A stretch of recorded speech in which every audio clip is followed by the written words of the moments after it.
Welcome back to the contest prep series. In this video, I am now 8 weeks out. I wanted to discuss a few things today, including how prep has made it harder to socialize and eat out, give a brief update on my PhD, give an update on my prep.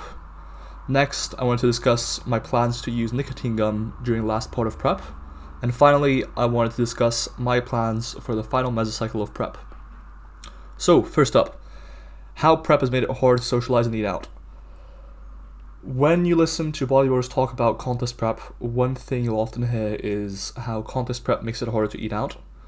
And for the most part, during this prep, I haven't really experienced this that much because I've been able to diet on pretty high calories, and because I started so early, I was able to stay quite sociable as far as eating went for the majority of my prep.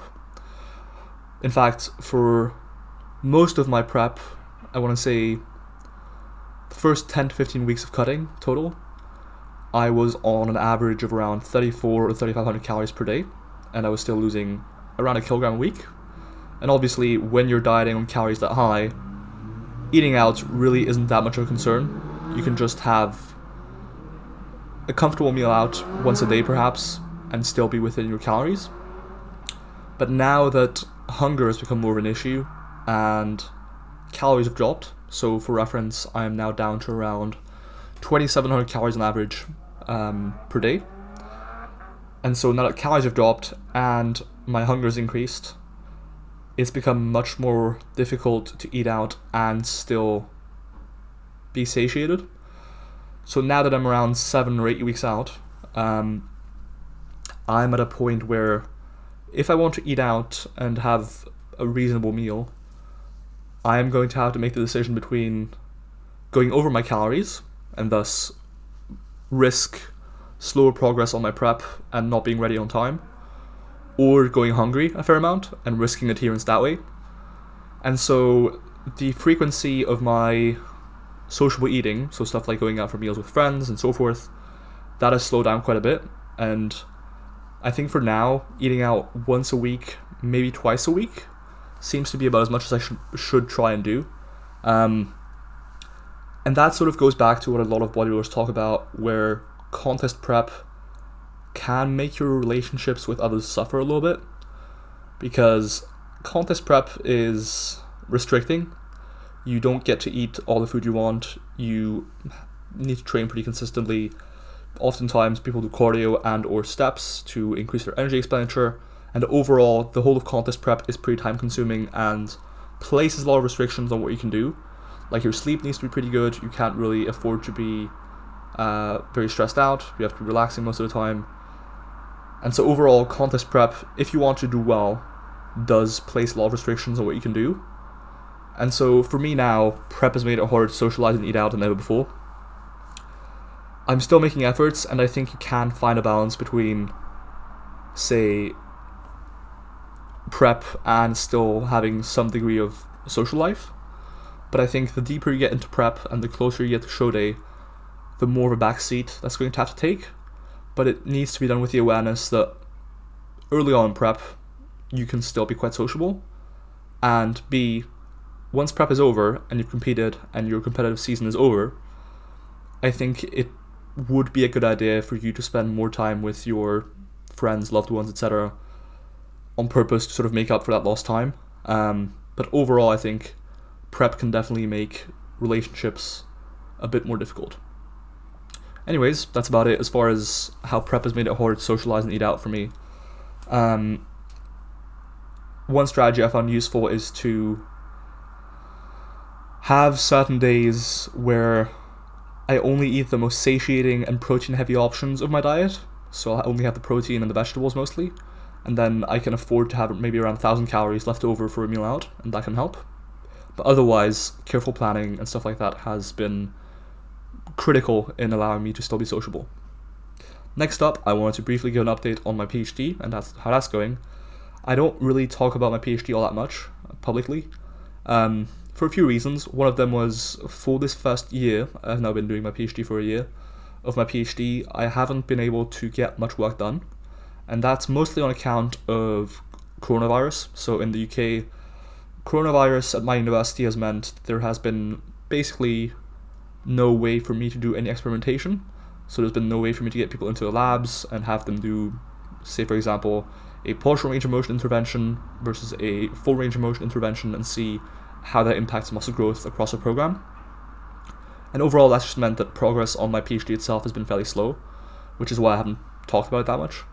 But now that coronavirus, in the UK at least, is becoming less of an issue and experimentation should be able to resume pretty shortly, I've made a lot of progress on my PhD in the past few weeks. I think what's helped the most with all this was, of course, the coronavirus situation slowly coming to an end. But also, since I came back from holidays, I've implemented a bit more of a schedule, and that's made it a lot more easy, let's say a lot easier, to get some work on my PhD, having certain times of the week be dedicated to PhD work, certain times dedicated to coaching work, certain times dedicated to editing, and so forth. And so I have now submitted ethics, or an ethics application for my studies. That's basically just when you're planning out some studies and the university needs to make sure that your studies are well thought through, the risks have been assessed, there are no ethical issues or potential complications with your study that haven't been considered, and so forth. And so essentially they give you the green card to go ahead and do your study. So I've submitted that application now, and typically you hear back within a month or two. And once I hear back from them, and hopefully it gets accepted, I can begin data collection and begin getting people into the labs to put them through a program with either partial range of motion or full range of motion, and then start collecting that data on muscle hypertrophy and muscle strength, and then go from there. Besides that, I've also submitted my transfer report. A transfer is essentially when, in my case, I officially registered for a Master's in Philosophy, or MPhil, with possibility of transfer to a PhD. So officially, if I were to just do my studies and so forth without doing anything else, I would graduate with an MPhil, or Master's in Philosophy. But if your project is of sufficient quality and represents an original contribution to knowledge, you can then apply for a transfer to a PhD instead, to essentially make your degree become a PhD. And so that's what I've been writing up as well, and that's around 10 to 20,000 words. And I recently finished writing that up, and I've submitted it. Actually, no, I haven't submitted it yet, but I plan on submitting it quite soon. And so essentially what I'm trying to say is I've got a lot of progress done on my PhD in the past few weeks, and from the looks of it, I think I should be able to finish the PhD entirely in 2022, which would be exciting because that'll be around 2 years after I started, and also it means I'll be graduating when I'm 22, and it'll just be exciting to see the results of the PhD overall. I think it'll be a very useful contribution to literature, especially for practitioners, where the idea of range of motion is definitely applicable to a lot of people's training, because a lot of people care about hypertrophy. And so knowing what the relationship between range of motion and muscle hypertrophy is, that's going to be a lot more helpful. And my study should be able to contribute to that knowledge. And while no project, as I said in my Instagram caption recently, while no PhD project is ever going to answer a question entirely, my PhD project should make a significant and meaningful contribution to answering this question of range of motion and muscle growth. Anyways, that's about it as far as PhD goes. Now I wanted to give a quick update on my prep. Prep has been hard, I'm not even going to lie. I made a post about this on Instagram. It's been getting quite challenging. I am getting pretty hungry. I'm not so hungry that I ever seriously consider going beyond my macros or like having a binge or anything, but it's getting quite challenging insofar as I consistently feel hungry. I still know that I'll finish prep pretty successfully. Like, I have no doubt that I'll stick it through till the end and make it to that stage being pretty lean. But it is getting challenging, and I can see why people say contest prep is hard and unsustainable. Compared to other sports I've competed in so far, I think bodybuilding is probably the hardest one. I've competed in basketball, in football, in powerlifting, and so far, just on a chronic level, bodybuilding has been the most challenging. So yeah, it's kind of kicking my ass, but I've still enjoyed it. but at the same time, as I said in a previous video, very much looking forward to the off season, if only because it makes it easier to be sociable. It gives you more of a training to life balance or sport to life balance. But at the same time, I will say prep has forced me to really dedicate my attention towards other areas of my life. If the only thing I had in life right now was prep, all of my attention would be towards hunger and how I feel terrible at times and tired and so forth and so forth. But the fact that I've been able to do PhD work, the fact that I've been coaching still, the fact that I've still tried to be sociable, if I hadn't had all those things and been able to focus on them, prep would have been a lot harder. And I think that's one of the lessons that you can take from a successful contest prep, is how to have balance in life and pursue multiple goals and areas at once without losing balance, I suppose. So yeah, prep has been hard. It's been kicking my ass. I have 7 weeks as of this recording to go. I am around 93 kilograms in the morning now, which is, I believe, around 206 pounds, which is very light for me. I haven't been this light in a few years now. But I think I'll end contest prep around 88 to 90 kilograms at this point. I think I have a bit more fat to lose than expected. While I'm pretty lean all around now, I still have some fat to lose in my hamstrings and glute area, and overall just a bit more fat overall to lose.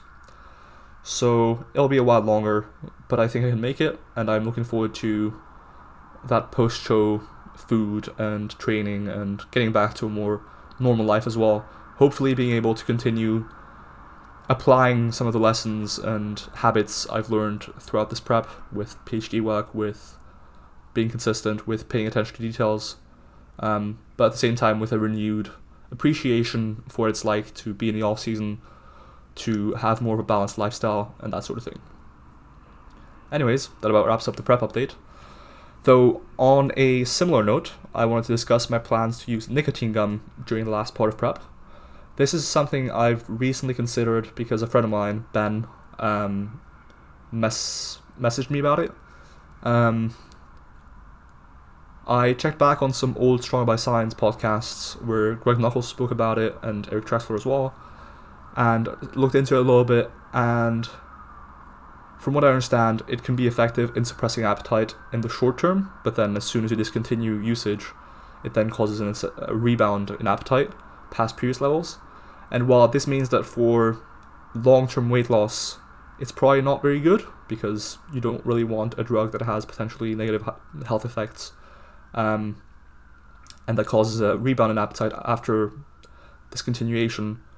That doesn't sound very good. But then for contest prep, where the goal isn't a long-term reduction in weight, it's more so just temporary weight loss and fat loss, with less of a concern for weight regain afterwards. If anything, you want to regain some of that weight afterwards. In this case, I think nicotine gum can make some sense. And in my case, I plan on using it for perhaps the last 3.5-4 weeks of prep. I've never used nicotine and I've never gotten into smoking, so I should be quite naive and sensitive to the effects of nicotine. As far as the health effects go, as far as I understand, a lot of the negative health effects of smoking, for example, aren't present with simple nicotine gum, which is why it's recommended as one of the tools to use when coming off or stopping smoking. So yeah, the plan is to use nicotine gum a few times a day during the last month or so of contest prep. From what I understand, the half-life of it is about 2 hours, which means you can use it with relatively little detriment to your sleep relatively late in the day. And so I plan on using it maybe 2 or 3 times a day for the last month of prep. And that should help with appetite suppression and overall energy, which at this point I think I need overall energy a little bit more than appetite suppression. I can deal with not eating much, but I'm struggling to get all of my steps in, for example, and training is feeling a bit hard, to say the least. So yeah, those are my plans to use nicotine gum in the last month of training. It's fairly cheap, which is also good. The good news is also, at this point, because I've dropped calories fairly recently and I've seen very good results from it, I'm averaging around 2,700 calories per day, as I mentioned. I shouldn't need to drop calories again before show day, which is very nice. And so I have around 40 days of cutting left in this prep, and around 10 days of maintenance, which is mostly either deloading or peaking for the actual show, or mock peaking for a photo shoot. So realistically, I don't think that should be too much of an issue. I should be able to make it through just fine. Finally, I wanted to discuss my plans for the final mesocycle of prep. So I am currently in week 2 of this mesocycle, and there are 5 weeks, 4 of which are an accumulation phase, and 1 of which is a deload week. So I've got 3 weeks left now of this mesocycle, and then I have 4 weeks until my show. The plan for last mesocycle is slightly different from my usual mesocycles for a few reasons. First, I'll actually be competing at the end of the 4th week, which means my accumulation is only going to last around 3 to 3.5 weeks, and then the last half a week to a week before the show is going to be spent peaking for my show, and so training is going to have to be modified, and nutritionally I'm going to be eating more carbs, making sure I peak for the show. That's the first reason. Second reason is because it's the last mesocycle before the show, injury prevention is a pretty major concern while still retaining muscle mass, and so tempo is likely going to slow down a little bit, repetitions are going to be a bit higher overall, and more machines are going to be used. Machines and potentially cables, anything that reduces injury risk slightly potentially. Machines probably reduce injury risk slightly because they don't allow for as large a technique deviation. Think about a barbell squat. Because the weight isn't attached anywhere, there's potential for the bar to go forward, backwards, for you to fall over, etc., etc. With a machine, there's only so much of a range of motion it's able to go through, so much back and forth movement that the machine is capable of, and so overall the acute injury risk is probably slightly lower. And so for this last mesocycle, higher reps, slower tempos, more machine-based work, and only a 3 to 3.5 week accumulation phase is what's going to happen. Finally, the last change I'll make for this last mesocycle is I want to incorporate blood flow restriction training, or occlusion training. Essentially, that's training where you wrap your limbs, or occlude blood flow to those limbs. Sorry, not to those limbs, away from those limbs. So for example, if you're occluding your legs during leg extensions, you would be wrapping the top of your thigh so that the blood flow away from your quads is restricted, but the blood flow towards your quads is still able to flow just fine. And the reason I'm planning on using occlusion training during this last mesocycle is twofold mostly. Actually threefold, sorry. First reason is actually fourfold. Wow, I'm surprised even myself. First reason would be to break the monotony of training. I've been training pretty hard during this contest prep overall, and if you keep doing the same straight sets over and over again on the same exercises, eventually, psychologically, it gets quite hard to manage. And so after a few mesocycles of hard training, I'm personally a fan of implementing some intensity techniques, whether that's supersets, drop sets, or giant sets, myo reps, or BFR, for example. That's the first reason.